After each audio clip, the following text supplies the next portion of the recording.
have the technologies settled really, or is it still kind of, and what's the pace of change here?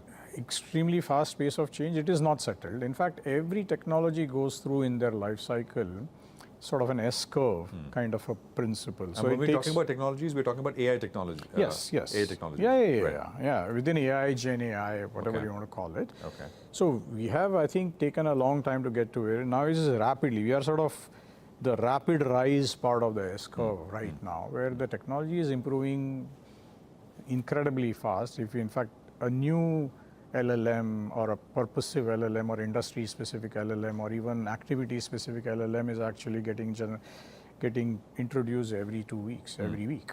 So and existing LLMs, their sophistication is also increasing. So the intelligence of models as well as availability of new purposive models, both are actually improving very, very rapidly. So we are sort of in that rapid rise part of the S-curve of a technology maturity. Most of this technology, and just to sort of clarify one more thing, when we talk about AI, mostly, and on the assist side, it's mostly we're talking about Gen AI? No, actually, so, I mean, it's a great question. Actually, AI is not new, right? I mean, AI has been around for a long time. Yeah. So there are sort of, or in general, if you say intelligence, there are sort of 3 types of intelligence. Is what I would call recognition intelligence. The ability to actually extract information from unstructured repositories, like take an image, is a shape, it's an object is a dog is a mammal. Right. That's all recognition intelligence, right? The second one is reasoning intelligence, which is when I observe a system or let's say a traffic signal, what is happening? Why is it currently, there is a traffic jam now? So diagnosis. So what is happening is what is called as descriptive reasoning, diagnosis, which is why is it happening? Right. Predictive reasoning, which is what is likely to happen. Right. And prescriptive reasoning, what should I do about it? So that's sort of the 4 levels of which is the second category. The third types of intelligence, which is sort of creative or generative intelligence, which is now that I have done diagnosis or prediction, prescription, how do I translate all of that into action? Right. So, in a sense, traditional AI was already doing a lot of the recognition and reasoning. Right.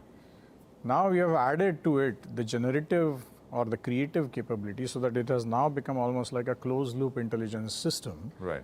Much like human brain, right? So you have the ability to think, reason, and carry out that action, and that is what is sort of generating a lot of excitement now. Right. And that's where bulk of the assist now is happening, because the others were happening earlier as well, as you said. Yes. Right?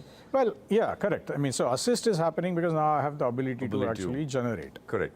And just to go back to the point of rate of change of technology, a lot of it is, of course, still happening in the US and overseas, right? I mean, so we are in a way taking technology from them. Is that a bit of a disadvantage?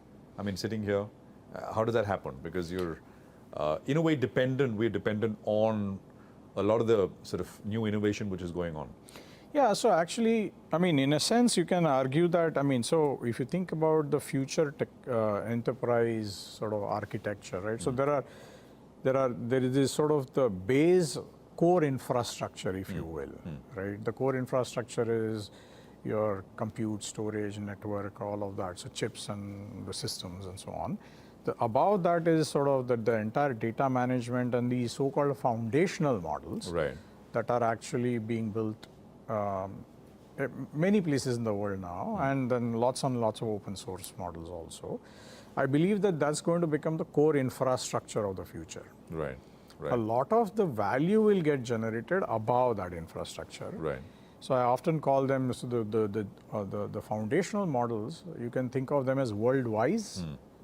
But to utilize a world-wise model in the context of a business, you'll have to go from world-wise to industry-wise, something that knows about, let's say, insurance or mortgage insurance. Sure.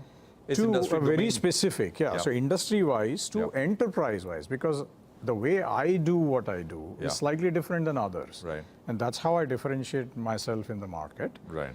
To an activity-wise. So there are 4 different levels of, if you will, wiseness or intelligence. So something that is general knowledge, industry-specific knowledge, enterprise-specific, and activity-specific. Right. So a lot of the innovation, if you will, that will have to happen is to go from the foundational models that are generally world-wise all the way down to activity-wise, and then go back in the reverse direction to actually transform value, redefine value chains, and so on. And a lot of that is actually something that is happening in India or in services organizations. Is there a sort of case for being in the foundational level space as well?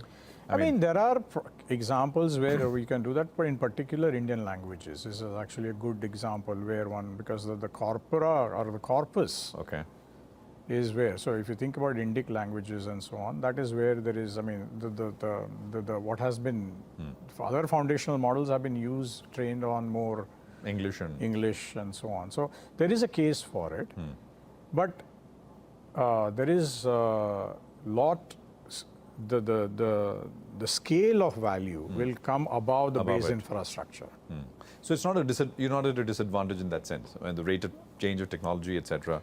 I mean, I don't think so. I think, I mean, should we be looking at the foundational model? Sure, there is no reason not to. But at the same time, is that necessarily a sort of a prerequisite? It's not. It's not.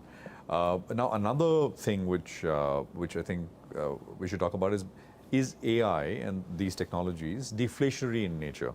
Is it going to bring down, so to speak, the bill of materials for Indian IT services companies? I just wanted your thoughts on it.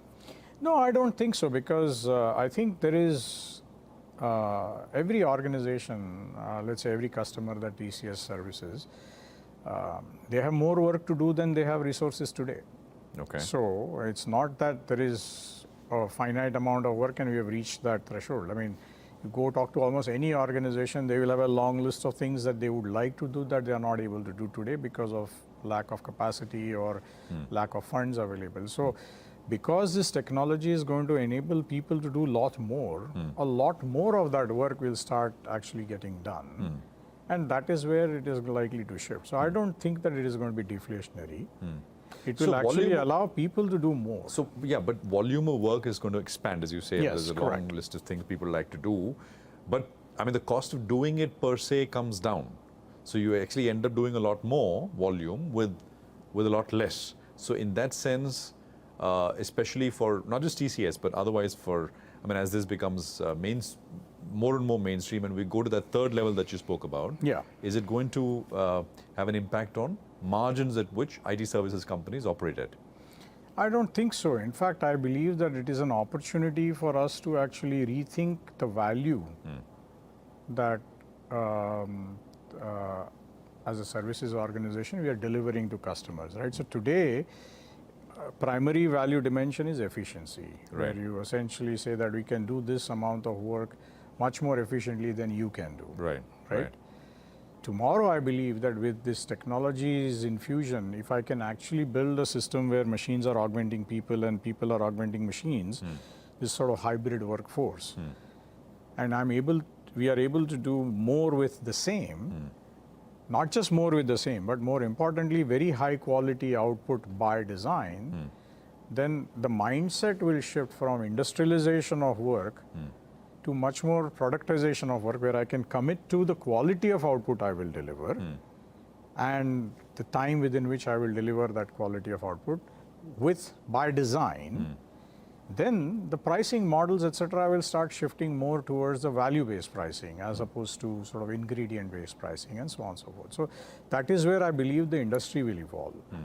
And consequently, you will, in some sense, I would actually think that there is going to be greater opportunity for us to create much greater value for the customers and consequently impact the margins potentially in the positive way. Great to speak with you. It's been a fabulous conversation, and thank you for taking out the time and sort of sharing all that perspective with us. Thank you. My pleasure. Thank you very much.